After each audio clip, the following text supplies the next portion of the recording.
Olá, meus amigos, tudo bem? Sejam bem-vindos a mais um vídeo. Quero te convidar a se inscrever no canal, deixar seu like e vamos juntos nessa jornada de explorar o conhecimento bíblico e a palavra revelada do Senhor para nós.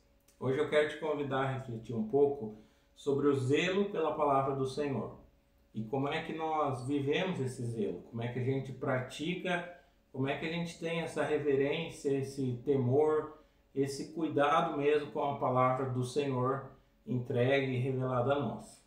Eu queria te convidar a pensar em algumas questões de será que a gente não tem tolerado demais aquilo que Jesus e os apóstolos pareceram rejeitar? Será que a gente não tem tentado fazer paz, viver em harmonia, viver em unidade com aquilo que Jesus explicitamente condenou e explicitamente rejeitou no seu tempo, e assim também os apóstolos depois dele? Será que a gente não tem tentado passar pano demais para coisas que Jesus e os apóstolos abertamente condenaram, corrigiram e rejeitaram? É sobre isso que eu quero te convidar a refletir no vídeo de hoje, sobre como é que a gente tem tratado a palavra do Senhor, sobre o quanto a gente é zeloso pela palavra e pela santidade de Deus, pela pessoa de Jesus. Porque o Evangelho não é zombado somente com aqueles que explicitamente zombam, explicitamente o rejeitam, mas a palavra de Deus também é rejeitada por aqueles que usam da palavra para pregar um falso evangelho, para pregar mentiras, para disseminar distorções, para prometer coisas que Jesus nunca prometeu no seu evangelho. E como é que a gente tem lidado com isso? Como é que a gente trata com isso as nossas famílias, na nossa vida local, na nossa igreja, nossas comunidades, na nossa própria vida, no nosso próprio coração? Como é que a gente lida com essas questões? Qual é a nossa reação ao ver a palavra de Deus sendo tratada dessa maneira, ao ver o evangelho sendo ridicularizado, ao ver um falso evangelho sendo pregado? Qual é a nossa reação? Qual é a nossa ação diante disso? O que nós temos feito? Como é que nós encaramos? E como temos feito o que vivemos, o que pregamos? Como é que a gente tem lidado com essas questões? Como é que a gente tem tratado esse cuidado e esse zelo pela palavra do Senhor, pelo nome do Senhor e pela santidade do Senhor? E eu quero te convidar para refletir comigo sobre isso, a ler um texto. Vamos ler o Evangelho de João, no capítulo 2, versículo 14 ao versículo 17, que diz assim: Entrou no templo e encontrou os que vendiam bois, ovelhas e pombas, e também os cambistas assentados. Tendo feito um chicote de cordas, Jesus expulsou todos do templo com as ovelhas e com os bois. Derramou o dinheiro dos cambistas pelo chão, virou a mesa e disse aos que vendiam pombas: Tirem essas coisas daqui. Não façam da casa do meu pai uma casa de negócio.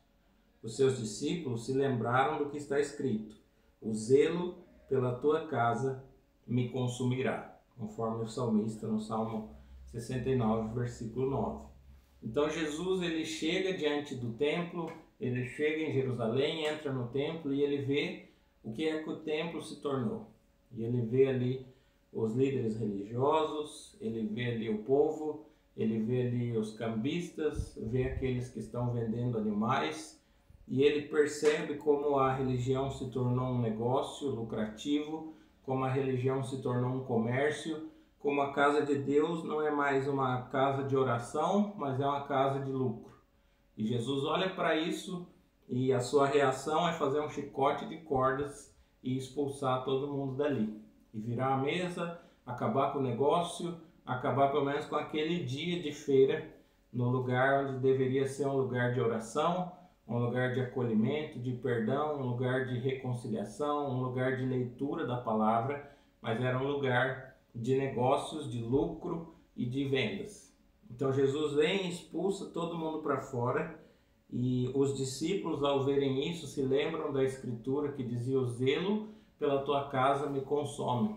Então os discípulos entendem que aquilo que moveu Jesus a fazer aquilo ali não foi simplesmente um ímpeto violento ou um se deixar levar pelas emoções, mas eles entenderam que Jesus estava se movendo por um zelo com a palavra de Deus, por um zelo com a santidade do Senhor, com o nome do Senhor, porque o templo ali naquele momento representava um lugar de habitação de Deus, um lugar de santidade, um lugar de pureza.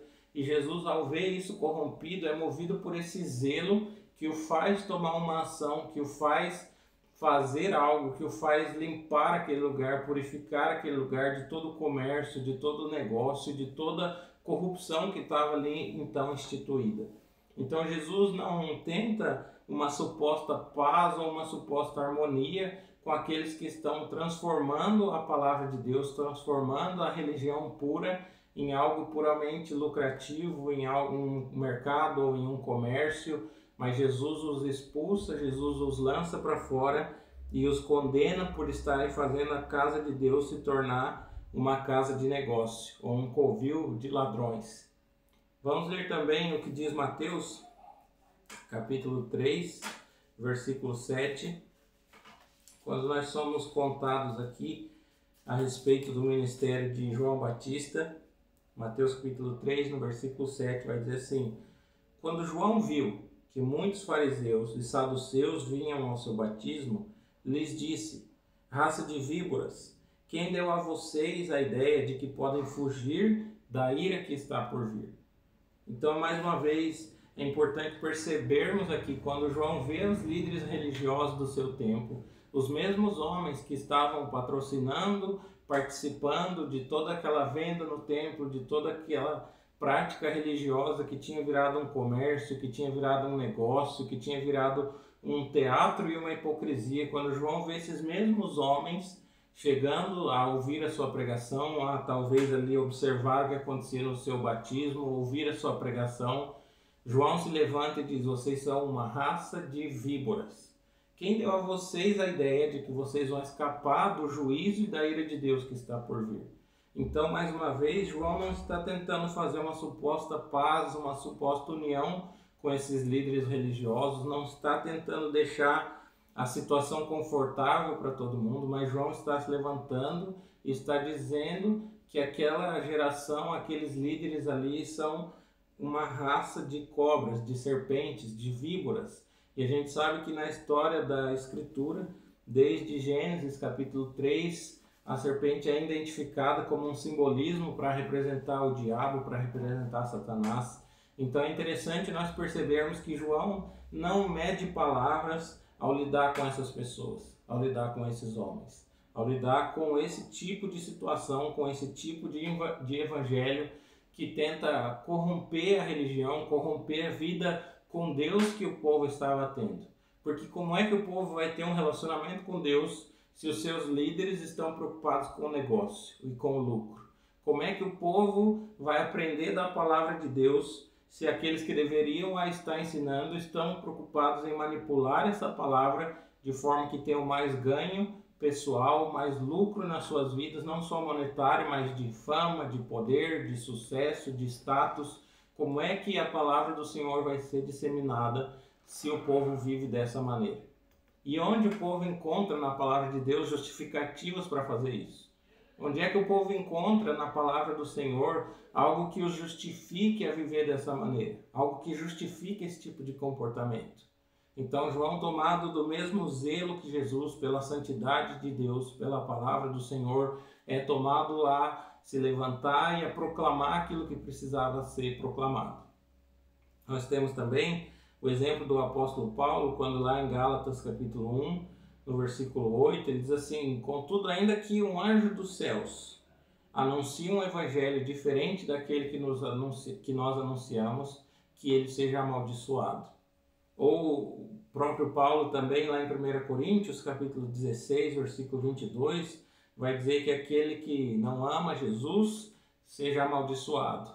Então é interessante nós refletirmos se a gente não está vivendo debaixo de um suposto não julgueis, debaixo de um suposto amor, debaixo de uma suposta piedade, e toleramos tudo em nome dessa paz, em nome dessa unidade, e deixamos com que o nome do Senhor seja blasfemado, com que a palavra do Senhor seja envergonhada, quando aparentemente o próprio Jesus, os seus discípulos, João Batista, não toleraram tanto.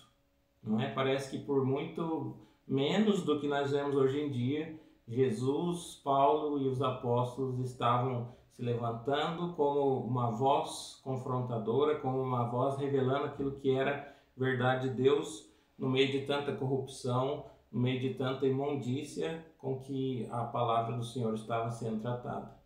E ainda pensando e refletindo sobre isso, talvez o seu primeiro pensamento ao ouvir essas coisas é que eu estou te encorajando a sair por aí debatendo com todo mundo, sair por aí criticando ou expondo o máximo possível de pessoas que você considera serem hereges. Talvez é esse o seu primeiro pensamento ao ouvir essas coisas, mas talvez se é esse o seu primeiro pensamento, talvez a gente precisa revisitar mais as palavras do próprio Jesus, dos apóstolos, revisitar mais a Escritura e perceber como é que nós vamos fazer essas coisas.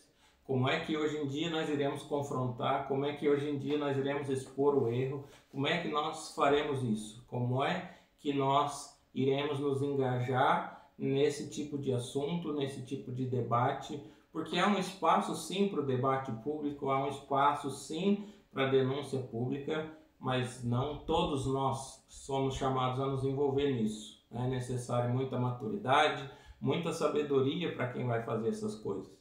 E não somos todos nós que estamos capacitados a isso e nem que temos maturidade suficiente para fazermos isso. Então, como é que nós combatemos o erro? Como é que nós combatemos o falso ensino, a falsa pregação? Como é que nós somos zelosos pela palavra do Senhor, sem necessariamente sermos alguém chamado ao ministério, chamado à vida mesmo integral de divulgação da palavra de Deus? Como é que nós no dia a dia conseguimos fazer isso? O meu convite a você e a minha reflexão é de que a melhor maneira que nós temos de combater aquilo que é errado é construindo aquilo que é verdadeiro, é edificando aquilo que é puro, aquilo que é santo, e aí sim um alicerce firme e sólido vai ser edificado. Quando Jesus envia seus discípulos, lá em Mateus 18, 19 ao 20, ele diz que eles vão por todo o mundo e que eles devem ensinar a obediência àquilo que Jesus disse. Então, ensinar a obediência à palavra de Deus é a forma como nós combatemos o erro. E a reflexão que eu te convido a fazer a partir disso não é o quanto você tem exposto às pessoas, quanto você tem divulgado o nome de falsos profetas, não é o quanto você tem discutido na internet, o quanto você tem discutido com seus colegas, não é isso que eu quero te convidar a fazer e a refletir, mas é quanto o zelo pela palavra de Deus te consome e te move a construir algo sobre a palavra de Deus, a construir a sua própria vida sobre a palavra de Deus, a construir a sua própria família, a construir sua igreja, sua comunidade de fé, sua comunidade local sobre a palavra de Deus de maneira fiel. Então eu te convido a refletir o quanto você é zeloso diariamente pela palavra de Deus. Porque às vezes a gente quer estar pronto para se engajar no debate público, na discussão pública, quando nós não somos zelosos nem no nosso dia a dia, nem no nosso cotidiano, nem na nossa vida familiar. Então eu te convido a refletir sobre isso, o quanto você é zeloso pela palavra de Deus no seu dia a dia, dentro da sua casa. O quanto você constrói sua rotina, sua vida baseada na palavra verdadeira do Senhor. O quanto você edifica sua família nessa palavra. Porque é assim que nós vamos transformar as coisas, é assim que nós vamos fazer discípulos, é assim que o reino de Deus avança. Quando nós todos formos zelosos pela palavra de Deus e nos edificarmos a nós mesmos, a nossa família, aqueles que convivem conosco nessa palavra, ensinando-nos a guardar tudo que Jesus ordenou e tudo que Jesus ensinou. Essa é a nossa missão, é assim que a igreja tem avançado ao longo da história. Então é isso que eu te convido a refletir nesse dia. O quanto você tem feito isso, o quanto você tem se engajado nisso e o quanto na prática do teu dia a dia o zelo pela palavra do Senhor tem aparecido. Que esse zelo te consuma, assim como consumiu Jesus, assim como consumiu João, os apóstolos, Paulo, que esse zelo pela palavra do Senhor te consuma também. E que todos os dias você construa e edifique sua vida sobre essa palavra. Na sua história, naqueles que te cercam, que o zelo pela palavra de Deus apareça todos os dias na leitura, no ensino, na exposição, no testemunhar, no compartilhar, que a sua vida seja marcada por zelo pela palavra de Deus. E é assim, construindo um fundamento sólido, firme e arraigado na palavra fiel e verdadeira de Deus, que nós vamos seguir o Senhor de maneira fiel, formando discípulos por onde nós passarmos. Então, que a sua vida seja assim. Reflita sobre isso nesse dia, que você pare mesmo, tire um tempo para pensar sobre essas coisas e que você faça sua morada na palavra de Deus todos os dias. Que isso seja uma prioridade para você, estar alicerçado e arraigado na palavra do Senhor. Te convido a refletir, compartilhar isso com seus amigos, com aqueles que você sabe que são zelosos pela palavra do Senhor, que têm buscado viver uma vida assim. E deixa aí nos seus comentários o que você tem pensado a respeito disso. Que Deus te abençoe, te guarde. Até o próximo vídeo, se Deus nos permitir.